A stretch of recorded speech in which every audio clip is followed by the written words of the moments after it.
Hey guys, I want to share with you one of our horror stories as far as probably the worst property we've ever had to deal with from beginning to end. We like to call it the Jane Ann haunting, and it's probably one of the toughest properties we've had to deal with, but it's probably one of the best stories because it shows a lot of adversity that we and also the Moore brothers had to go through from start to beginning. So guys, why don't we go ahead and get started sharing the story about one of the toughest properties we've had to deal with, and actually one of the first properties we've had to deal with. That was kind of the start of our relationship. Yeah, so Vance shows us this property, and we see a lot of potential on it, merely because it's in a good area, and you know, the house at the beginning didn't seem like it needed a lot of work, but it, you know, we kind of like looked for that most of the time. But the most interesting thing is that the house was completely furnished, and it had pretty much 780 square feet of a garage, you know, with everything to the roof.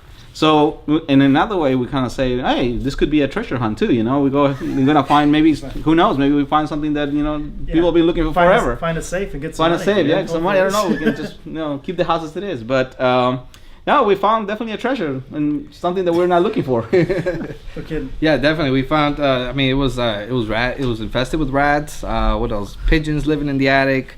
Like you said, the house was completely furnished. Not only furnished, but a lot of extra stuff that basically wasn't worth anything. It was like a hoarder house more than it was a hoarder house. So it was a hoarder house. Not only, but we had a lot of other issues, you know, with construction here and there.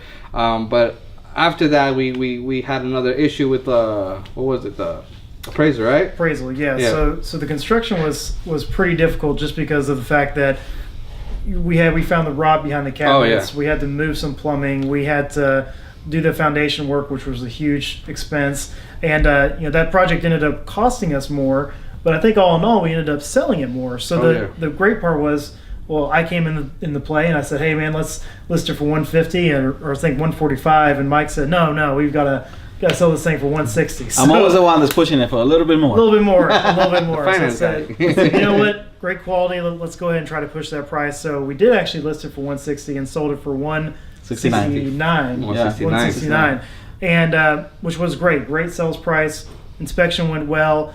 We get down to the appraisal, and appraisal ends up coming in 20 grand less than our contract price. So, you know, from the very beginning, we're like, man, you know, this property's giving us a headache from the very get-go. We've got all these construction problems. Now we've got a appraisal problem. So I had to step in, fire the buyer's lender, refer a new lender to the buyer. The buyer's lender ordered a new appraisal and came back $1,000 over the contract price, which was a $21,000 difference. So, you know, from going to gosh darn almost breaking even to, you know, making an extra $25,000, $30,000 roughly on our first deal was a huge deal, you know, and that was a big adversity that we all had to go through to be able to make that happen. And I know you guys, that was a great way to get started since you kind of had to see the worst scenario. It was definitely, I mean, once we started, you know, getting into the meat and potatoes of the whole entire hoarding, you know, we said, oh, you know, we can start going, you know,